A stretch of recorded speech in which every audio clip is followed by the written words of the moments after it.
La Bible nous enseigne qu'un jour, le Christ reviendra. Le monde d'aujourd'hui ne veut pas croire à cette parole, à cette promesse. Un jour, le Christ reviendra. Après 2000 ans, les gens disent qu'on ne peut pas continuer à croire à une telle promesse. Mais Jésus le dit.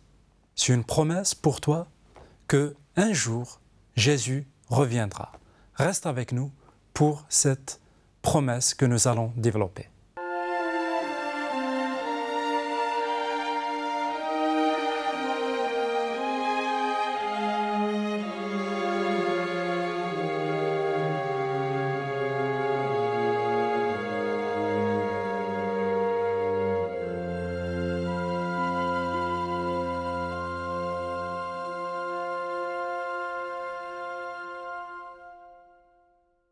Bonjour et bienvenue pour une nouvelle émission sur le thème « Les promesses de Jésus ». Nous allons continuer à trouver d'autres promesses, des promesses qui nous feront du bien, des promesses qui vont nous aider à marcher et aussi à comprendre le plan de Dieu pour chacun de nous. On va accueillir notre invité, le pasteur Pierre Péchou, pour une nouvelle promesse. Bonjour et bienvenue Pierre.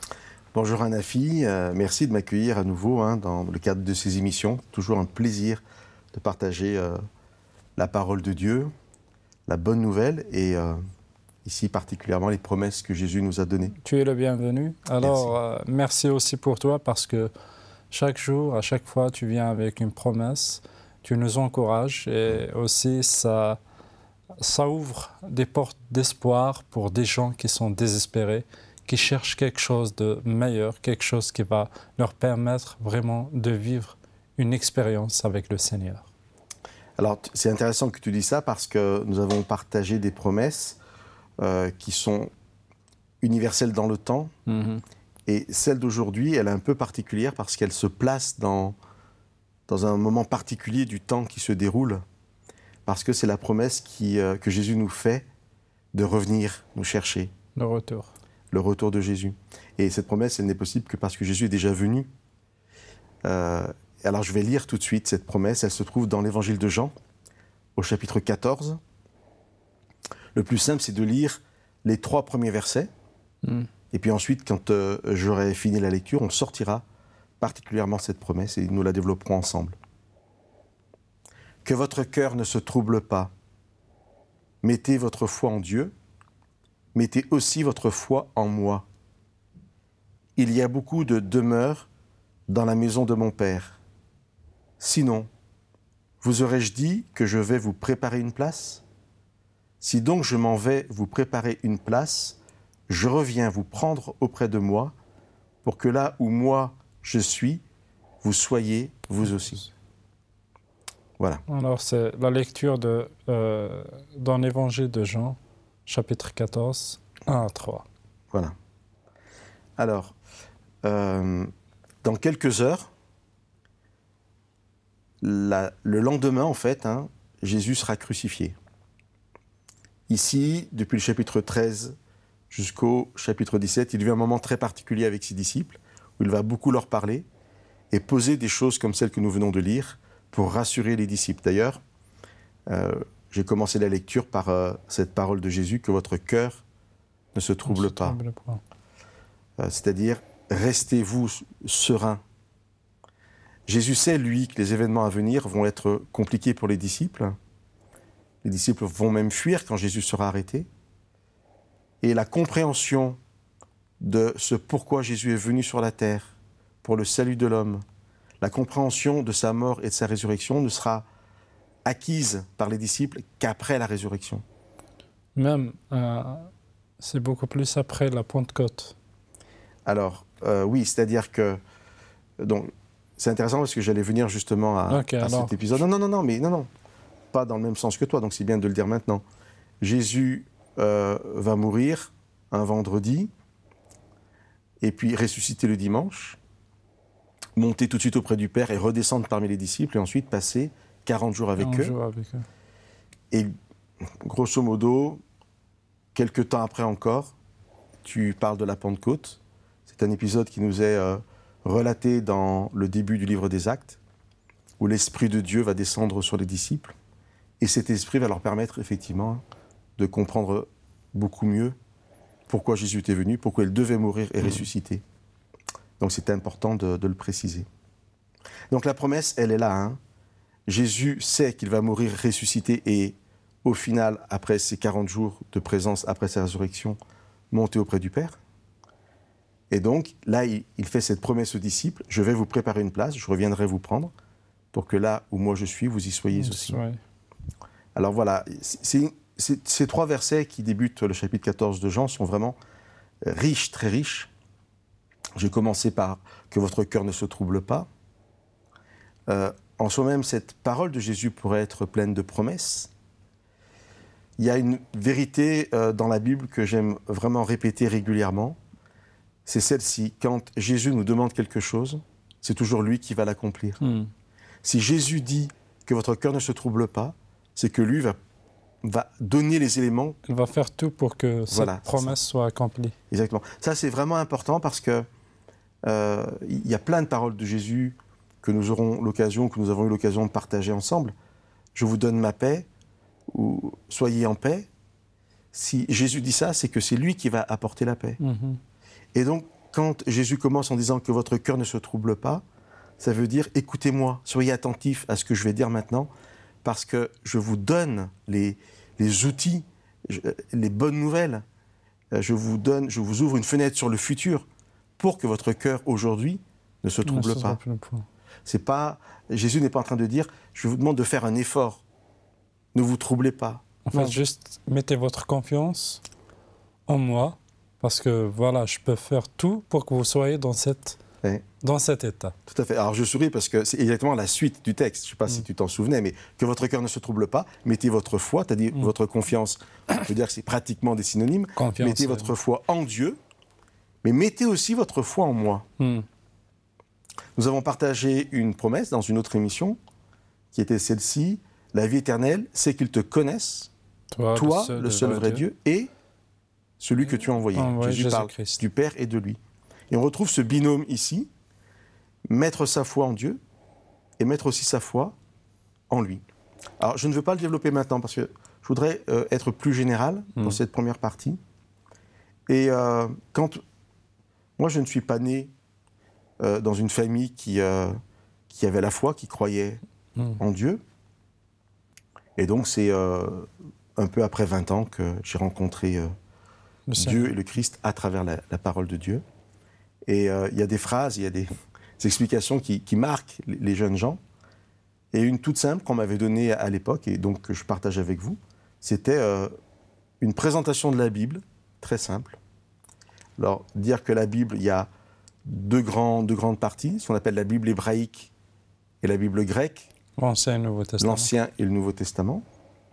Et puis dans le Nouveau Testament, il y a au départ 4 petits livres qu'on appelle les Évangiles et qui racontent le ministère de Jésus, ces 3 ans et demi où il est présent parmi nous. Et tout le reste du Nouveau Testament, c'est Jésus est reparti auprès du Père. Et le reste du Nouveau Testament nous parle de la naissance et le développement, la croissance de la communauté chrétienne. Alors voilà ce qu'on m'avait dit à l'époque. Tout l'Ancien Testament n'existe que pour nous dire Jésus va venir. Alors il ne s'appelle pas Jésus parce que c'est le prénom qu'on lui donne à la naissance, mais le Messie. Le Messie, oui. Le Christ va venir.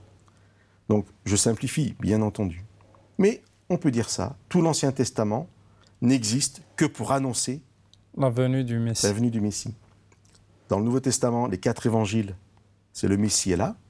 Il est venu. Mais tout le reste du Nouveau Testament, c'est il revient. C'est-à-dire que le Nouveau Testament parle beaucoup plus du retour que de sa présence. De sa présence. Et alors, je vais tout de suite lire 2 passages qui vont illustrer ce que je viens de dire. Alors, un premier passage dans l'Ancien Testament, dans une liste de livres qu'on appelle les petits prophètes, parce que c'est des petits livres, hein, c'est tout, c'est pas les prophètes qui sont petits. C'est par rapport à leurs écrits. Voilà. C'est le prophète Michée. Et je lis au chapitre 5, le verset 1, ou c'est une prophétie de ce prophète qui annonce la ville dans laquelle le Messie naîtra. Le lieu. Le lieu. Donc, le prophète s'adresse à cette ville. Quant à toi, Bethléem Ephrata, toi qui es petite parmi les fratries de Juda, de toi sortira, pour moi, celui qui dominera sur Israël. Donc je dis le prophète, mais c'est Dieu qui parle à travers le prophète. Hein. Voilà, quant à toi, Bethléem, de toi sortira celui qui, pour moi, dominera sur Israël. Alors là, c'est une prophétie par rapport à Jésus, par rapport au Messie. Exactement. Donc on est ici dans l'Ancien Testament. C'est une prophétie qui a eu lieu, vraiment, qui s'est accomplie à la naissance de Jésus. Et Jésus est né à Bethléem aussi. Voilà. Alors, je lis juste ce petit verset, mais certains savent que pour la naissance, juste après la naissance, seront présents des mages qui viennent d'Orient. Et lorsqu'ils arrivent à Jérusalem, ils parlent de pourquoi ils sont là. Et les docteurs de la loi, ceux qui sont spécialistes du texte, savent le lieu et donnent le lieu parce qu'ils connaissaient les prophéties. Le deuxième passage que je veux lire, c'est donc dans le livre des Actes, après les 4 évangiles dans le Nouveau Testament. Le premier livre qui suit, c'est le livre des Actes, les Actes des Apôtres, qui annonce justement cette naissance de la communauté chrétienne. Et ce passage, il est vraiment très important. Au chapitre 1 de ce passage, eh bien, Jésus dit au revoir à ses disciples, et les disciples voient Jésus monter au ciel. Là, on est après les fameux 40 jours. Alors, je vais lire le chapitre 1. Jésus vient de finir son discours, et je lis à partir du verset 9. Après avoir dit cela, pendant qu'ils regardaient, les disciples regardaient, Jésus fut élevé, et une nuée le déroba à leurs yeux. Et comme ils fixaient le ciel, pendant qu'ils s'en allaient, 2 hommes en habits blancs, des anges, se présentèrent à eux et dirent « Hommes de Galilée, pourquoi restez-vous là à scruter le ciel ? Ce Jésus, qui a été enlevé au ciel du milieu de vous, viendra de la même manière que vous l'avez vu aller au ciel. » Alors c'est extraordinaire parce que tout de suite, on vient de finir les 4 évangiles, on est tout au début du reste du Nouveau Testament. Il y a une promesse du retour. Exactement. Et donc, en fait, c'est dans la génétique chrétienne, dans l'ADN du chrétien, dans la constitution du chrétien, d'attendre le retour de Jésus parce que c'est ce qui est annoncé. Et cette promesse, en fait, elle est essentielle dans notre vie de chrétien. C'est ce que nous développerons dans la deuxième partie. Alors, merci Pierre pour cette promesse. La promesse d'aujourd'hui, c'est que il y aura un deuxième retour. Il y aura le retour de Jésus. Et tu as donné un verset pour nous montrer qu'il y avait des promesses dans l'Ancien Testament pour sa première venue. Elle a eu lieu. Alors maintenant, il faut juste avoir foi que ce deuxième retour, en fait, va avoir lieu. Et c'est ce que tu vas nous développer durant la deuxième partie. Alors, restez avec nous pour la deuxième partie où nous allons développer cette promesse qui est celle de retour. Restez et nous vous attendons.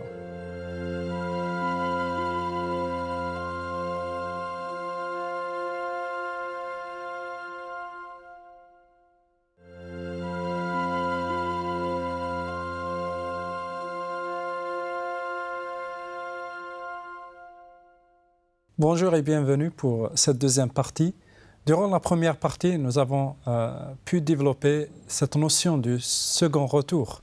En fait, cette promesse que Jésus a laissée pour ses disciples, qu'il va revenir pour commencer une vie éternelle avec les rachetés de Dieu. Nous allons développer cette promesse avec le pasteur Pierre Péchou. Bonjour une deuxième fois, Pierre. Alors, bonjour. Tu nous as laissé sur cette promesse, mais tu as dit que tu développeras plus. Alors, c'est à toi la parole. Merci, Anafi.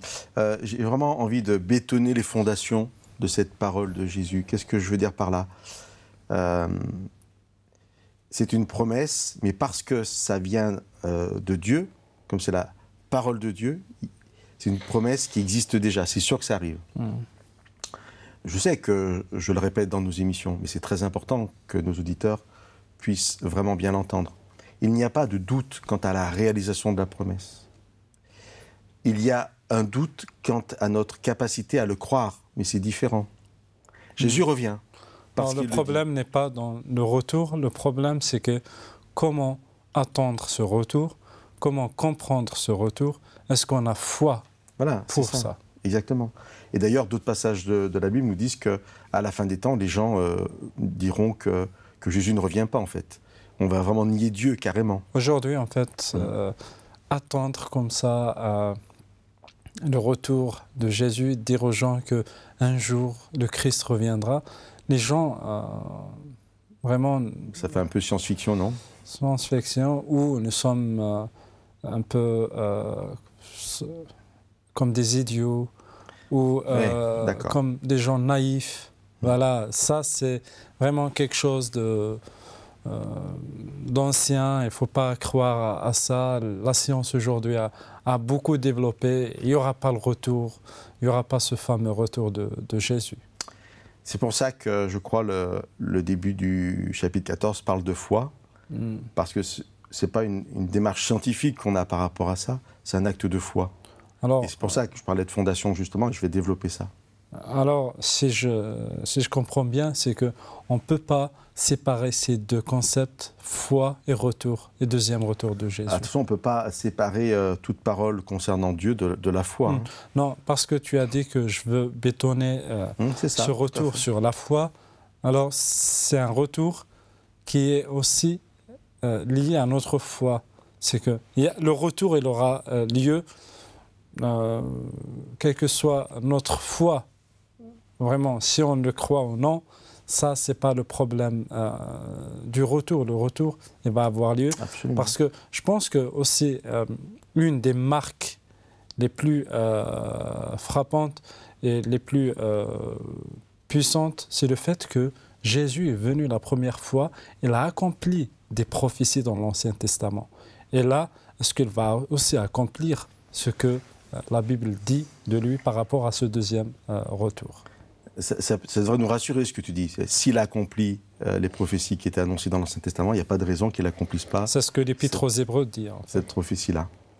Alors, je parlais tout à l'heure du fait que ce début du chapitre 14 de Jean s'inscrit dans un long discours de Jésus où Jésus rassure les disciples. Et par exemple, à la fin du chapitre 13, eh bien, Jésus annonce à Pierre que Pierre va le renier. C'est très intéressant de voir que c'est ce qui précède juste cette promesse de Jésus dont on est en train de parler ensemble. Jésus parle à Pierre, et Pierre, lui, il est sûr qu'il ne reniera pas Jésus. Et Pierre lui dit, « Je suis prêt à me défaire de ma vie pour toi. » Et Jésus lui dit, « Mais gentiment, tu es prêt à te défaire de ma vie pour moi? Amen, je te le dis, un coq n'aura pas chanté que tu n'auras renié par 3 fois. Tu m'auras renié par 3 fois. » Et il continue tout de suite, « Que votre cœur ne se trouble pas. » C'est ça qui est extraordinaire. C'est que Jésus est bien conscient de nos limites. Il est conscient que Pierre va le renier, mais tout de suite après, il n'y a pas d'accusation. Il dit, alors que votre cœur ne se trouble pas. Et là, je reviens à la notion de foi. Mettez votre foi en Dieu et mettez aussi votre foi en moi. Et là, on va lire un texte dans le Nouveau Testament qui est vraiment très important. Je le disais tout à l'heure que lorsque Dieu nous demande quelque chose, lorsque Jésus nous demande quelque chose, c'est toujours lui qui pourvoit à la réalisation de cela. Et un texte très important qui se trouve dans une lettre de Paul, dans l'Épître aux Éphésiens, au chapitre 2, et c'est le verset 8. Et Paul nous dit ceci, Éphésiens 2, 8. « C'est par la grâce, en effet, que vous êtes sauvés au moyen de la foi. Cela ne vient pas de vous, c'est le don de Dieu. » C'est un passage primordial pour bien comprendre ce que nous sommes en train de partager. La foi est le moyen donné par Dieu pour comprendre et accepter toutes ses promesses. Tu es revenu là-dessus tout à l'heure. Non pas pour que ces promesses existent, tu l'as bien dit, qu'on y croit ou qu'on n'y croit pas, Jésus reviendra, mais pour que nous puissions y croire et donc être debout, j'ai envie de dire, au retour de Jésus. Donc la foi, c'est un moyen donné par Dieu, c'est ça qui est extraordinaire. C'est que quand Jésus dit dans Jean 14, « Mettez votre foi en Dieu et mettez votre foi en moi », il est en train de dire, « Je vous ai donné la foi, utilisez-la pour croire. » Alors il n'y a rien de mérite là.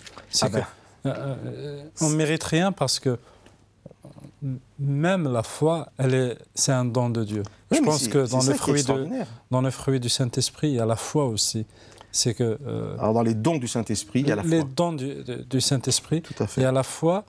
Alors, y compris dans le fruit, c'est que il y a la promesse qui est faite par Dieu. Il y a l'outil pour bénéficier de cette promesse qui est donnée par Dieu. Ça, c'est excellent. Ce qui veut dire, parce que ça, dans le langage courant, une personne va dire « moi, je n'ai pas la foi pour faire ça » ou « je manque de foi ».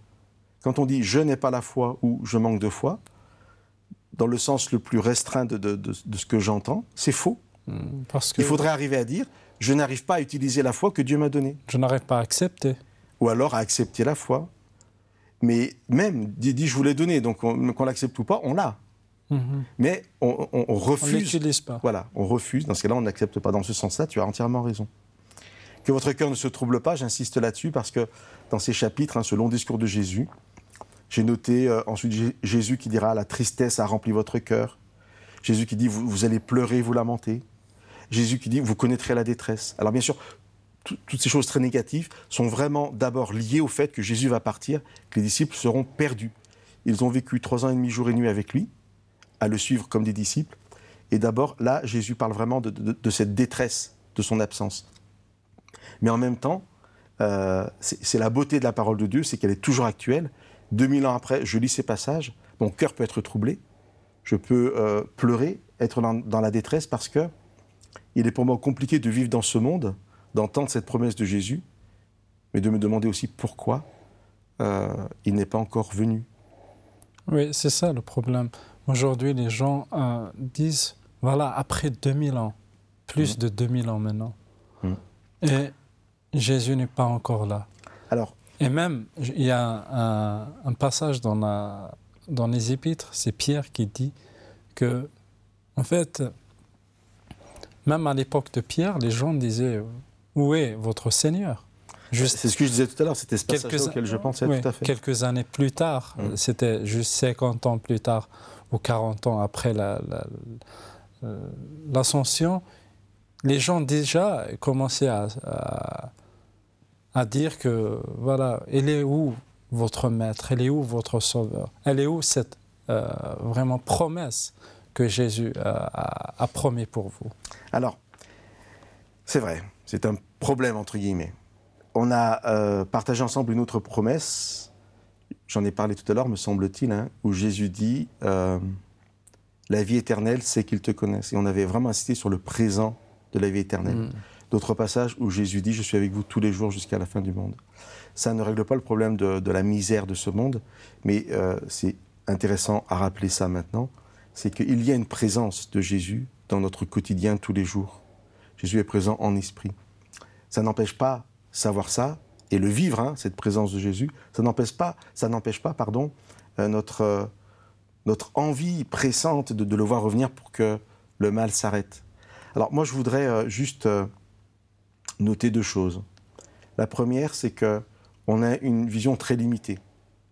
Et tu parlais de 2000 ans, mais en fin de compte, notre vie, elle ne dépassera pas un siècle maximum. On va vivre maximum 100 ans. Et ces paroles, elles sont aussi pour ces 100 années de vie que nous avons. Jésus revient ou Jésus ne revient pas pendant notre vie terrestre, mais il peut être présent pendant cette vie. Et j'ai envie de dire, on n'a presque pas à se préoccuper des années qui ont eu lieu avant ou après, parce que personne n'a vécu 2000 ans. Exactement. Mais je vais lire un passage. Alors je sais que ça peut être un peu frustrant, c'est pas forcément une réponse, la réponse qu'on voudrait avoir à cette question de pourquoi Jésus n'est pas revenu. Mais tu as fait une remarque intéressante en disant qu'un argument qui, entre guillemets, nous assurait, prouverait le retour de Jésus, c'est que Jésus est déjà venu une fois et qu'il a accompli les promesses. Et dans Galates, une autre lettre de Paul, au chapitre 4, au verset 4, il y a une petite indication. Paul parle et il dit « Lorsque les temps furent accomplis, Dieu a envoyé son Fils ». Là, il parle de la première venue. Alors, c'est peut-être un peu frustrant, ça ne nous donne pas beaucoup d'indications. Sinon, le bon moment. Voilà, la première venue de Jésus n'a pas été faite au hasard. Dieu n'a pas dit à un moment « Ah ben tiens, on va le faire maintenant ». Non, quand les temps furent accomplis. Il y a donc une vision que nous n'avons pas. Effectivement, notre regard est très limité, notre horizon est très court. Mais si nous pouvions avoir la vision de Dieu, l'horizon de Dieu, eh bien peut-être que nous ne poserions pas ce genre de questions. En tout cas, la première venue de Jésus s'est faite au temps accompli, choisi par Dieu. Il en sera de même pour le retour de Jésus. Et si Dieu existe, si Dieu est vraiment ce Dieu d'amour dont nous n'arrêtons pas de parler, et nous n'arrêtons pas d'inviter les personnes à expérimenter cet amour de Dieu à travers une relation personnelle avec lui, si Dieu est vraiment ce Dieu d'amour, eh bien, il est évident qu'il ne nous abandonne pas. Amen. Ici, Jésus a besoin de rassurer les personnes en disant « Ne vous inquiétez pas, je reviendrai ». C'est notre espoir, c'est notre espérance, c'est dans notre ADN. Mais j'encourage aussi les personnes à, une fois qu'ils acceptent cette promesse, accepter aussi l'autre promesse qui est que, de toute façon, Jésus est présent chaque jour et les soutient dans leur vie, dans leur quotidien. Merci beaucoup Pierre. Et on doit aussi noter que celui qui croit dans le retour de Jésus, si un jour le Christ reviendra, la personne qui croit ne perd rien. Exactement. Un grand merci de nous avoir suivis. La promesse est faite pour toi. C'est une promesse qu'un jour, Jésus reviendra pour que tu puisses vivre éternellement avec lui parce que c'est lui qui t'a sauvé. À très très bientôt.